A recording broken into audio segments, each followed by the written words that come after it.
एक छोटे गांव में एक रिक्शा वाला रहता था। उसका नाम रोहन और उसकी पत्नी का नाम मधु था। रोहन बहुत ही दयालु और मन का सच्चा इंसान था। उसकी भगवान में श्रद्धा भी अटूट थी। कैसी भी परिस्थिति उसका भगवान पर से भरोसा नहीं डगमगाता। वह रोज ऑटो रिक्शा चलाकर लोगों को उनके घर लेकर जाता था। छोटे बच्चों से लेकर बड़ों तक सभी से उसका बर्ताव अच्छा था। अच्छे स्वभाव की वजह से सैकड़ों लोग उसे पहचानने लगे थे। आधी रात भी अगर किसी को आवश्यक काम के लिए बाहर जाना पड़े तो वह नेक इंसान तैयार हो जाता था। रात के समय भी औरत भरोसे के कारण इस रिक्शा चालक की रिक्शा में ना डरते हुए जाती थी।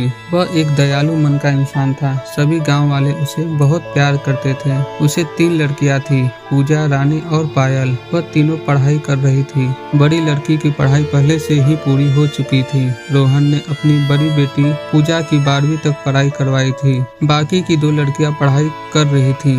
उम्र होते ही उसने अपनी बड़ी बेटी की शादी करने का निश्चय किया। भगवान का दिया हुआ उसके पास जो भी था वो उसके लिए काफी था। रिक्शा चालक ने अपनी बड़ी बेटी की शादी एक अच्छे ज्वाइंट फैमिली में तय की। उसके ससुराल वालों ने शादी की तारीख निश्चित की थी। रिक्शा चालक ने अपनी बेटी की शादी के लिए पैसे जमा करने के लिए रात दिन मेहनत की थी। उसने अपनी बेटी को गहने, कपड़े और शादी का सामान खरीदी किया। वह अपनी बेटी की शादी का दिन देखने के लिए आतुर था। एक दिन वह भगवान के मंदिर में पूजा करने गया। मंदिर में पूजा करते हुए वह बोलने लगा, हे भगवान, मेरी बेटी का शादी जल्द होने वाली है। मेरी बेटी की शादी का सामान खरीदी करते समय मुझे कभी भी कोई कमी नहीं हुई। आपके दयालुपन से सब ठीक चल रहा है। सब सामान भी आ गया है, खाद्य पदार्थ भी पहुंच गए हैं। उसने इन सभी के लिए भगवान का उपकार माना और उन्हें धन्यवाद किया। शादी को 2-3 दिन बचे थे। वह अपनी बेटी के पास गया और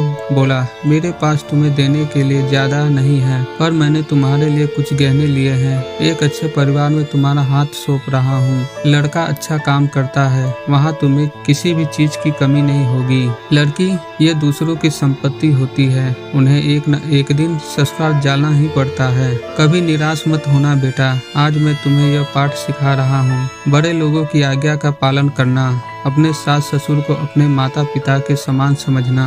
मैंने तुम्हें 12वीं तक पढ़ाया है और सिलाई भी सिखाई है। ससुराल वालों ने तुम्हें कोई भी काम करने को कहा तो वह काम तुम जरूर करना। हमारी प्रतिष्ठा का ध्यान रखना। लड़की उसके अच्छे गुणों से ससुराल वालों को अपना बनाती है। तुम्हारे सास और ससुर तुम्हें ताना मार रहे होंगे तो समझ लेना कि तुम्हारे खुद के माता पिता तुम्हें बोल रहे हैं। यह सब बातें वह रिक्शा चालक अपनी बेटी को समझाया रहा था। समझाते वक्त उसकी आंखों में आंसू आ गए थे। घर में शादी का वातावरण था। घर में रिश्तेदारों की धूम थी। शादी को 3 दिन बाकी थे। रात में अचानक रिक्शा चालक के घर में भीषण आग लग जाती है। रात को उसका पूरा परिवार आग की लपेट में आ गया। उसके घर में उसकी छोटी बेटी पायल पानी पीने के लिए उठी। उसने देखा कि आजू बाजू में सिर्फ धुआं ही धुआं है और उसने अपने माता पिता को जगाया। जागते ही सब आग लगी ऐसा चिल्लाने लगे, कोई तो हमें बचाओ। बड़ी मुश्किल से रिक्शा चालक ने पीछे की बालकनी में जाकर खंबे के सहारे से बालकनी से बाहर जाने का प्रयास किया। घर के सभी सदस्य को जैसे तैसे उसने बचा लिया, लेकिन आग में घर का सब सामान जलकर खाक हो गया। आग में शादी का सब सामान जलकर राख हो गया था। जहां थोड़ी देर पहले खुशियां थी, वहां का दृश्य अभी देखा नहीं जा रहा था। जिसने देखा उसकी आंखों से आंसू आने लगे। सब सोचने लगे, बेचारा अब क्या करेगा। पूजा अपने पिता की तरफ दौड़ते हुए गई और बोली, पापा निराश मत हो, पापा थोड़ी भी चिंता मत करो, यह सब मेरे नसीब में लिखा था। बुरे वक्त में हम हार नहीं मानेंगे। मैं आपका लड़का नहीं हूँ तो क्या हुआ, आपने हमें लड़कों के जैसे पालन पोषण करने में कोई कसर नहीं छोड़ी। रानी और पायल ये दोनों भी पास आ गई थी। वह दोनों भी अपने पिता के पास जाकर खड़ी हो गई। पापा, हम सब आपकी शक्ति हैं। हम तीनों की ही आपकी बेटियां नहीं बेटे हैं। आज से हम भी आपके साथ काम करेंगे। पूजा बोली, अगर वो लड़का मुझसे सच्चा प्यार करता होगा तो यह सब देखकर भी वह शादी के लिए तैयार होगा। जो भी होगा वह मैं मन से स्वीकार कर लूंगी। चिंता मत कीजिए। तीनों बेटियों ने मिलकर अपने पापा को समझाया। आजू बाजू के सब लोग इकट्ठा हुए, साथ में बोल रहे थे कि ससुराल वालों को क्या जवाब दोगे।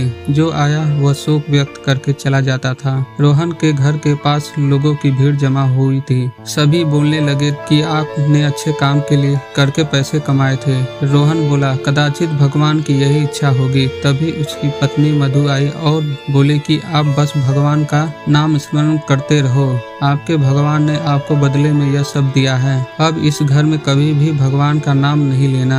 तभी रोहन उससे बोला, तुम नसीब वाली हो जो इतनी बड़ी आग में से तुम जिंदा वापस बाहर आई। यह नियति का खेल है, भगवान को क्यों दोष देते हो। किसी आदमी ने प्रेस में यह खबर दे दी। दूसरे दिन समाचार पत्र में खबर आई कि ऑटो रिक्शा चालक रोहन के घर में आग में जलकर सब खाक हो गया। उसकी बेटी की शादी को कुछ ही दिन बचे थे। गरीब आदमी अपनी बेटी की शादी कैसे करेगा। जिसने भी यह खबर सुनी उसने मदद की। उसे भले रिक्शा चालक को पहचानने वाले सब आए और पता नहीं अपने साथ क्या लाए। उसका घर तोहफा से भर गया था। किसी ने गहने, किसी ने कपड़े, किसी ने राशन तो किसी ने पैसे दिए। सब सुनने के बाद सभी रिश्तेदारों ने मदद की। शाम तक उसके घर में कितने पैसे जमा हुए थे पता नहीं। तीनों लड़कियों ने सब पैसे पापा के पास दे दिए। तब सभी का अपनी आंखों पर विश्वास नहीं हो रहा था कि जहां सब ध्वस्त हो गया था वहां उसने तीनों लड़कियों के साथ बैठे बैठे इतने पैसे जमा कर लिए थे कि आसानी से शादी हो सकती थी। भगवान देता है तो छप्पड़ फाड़ कर देता है। उसने अपनी बेटी की शादी मंदिर में बड़े धूम धड़ाके के साथ की। लोग आपस में बोल रहे थे कि सच्चे मन के इंसान को भगवान मदद क्यों नहीं करता। आज भगवान के इस चमत्कार पर सभी की श्रद्धा थी। भगवान जो भी करते हैं वह अच्छा ही करते हैं। रिक्शा चालक की पत्नी बोली, मुझे माफ कर दो।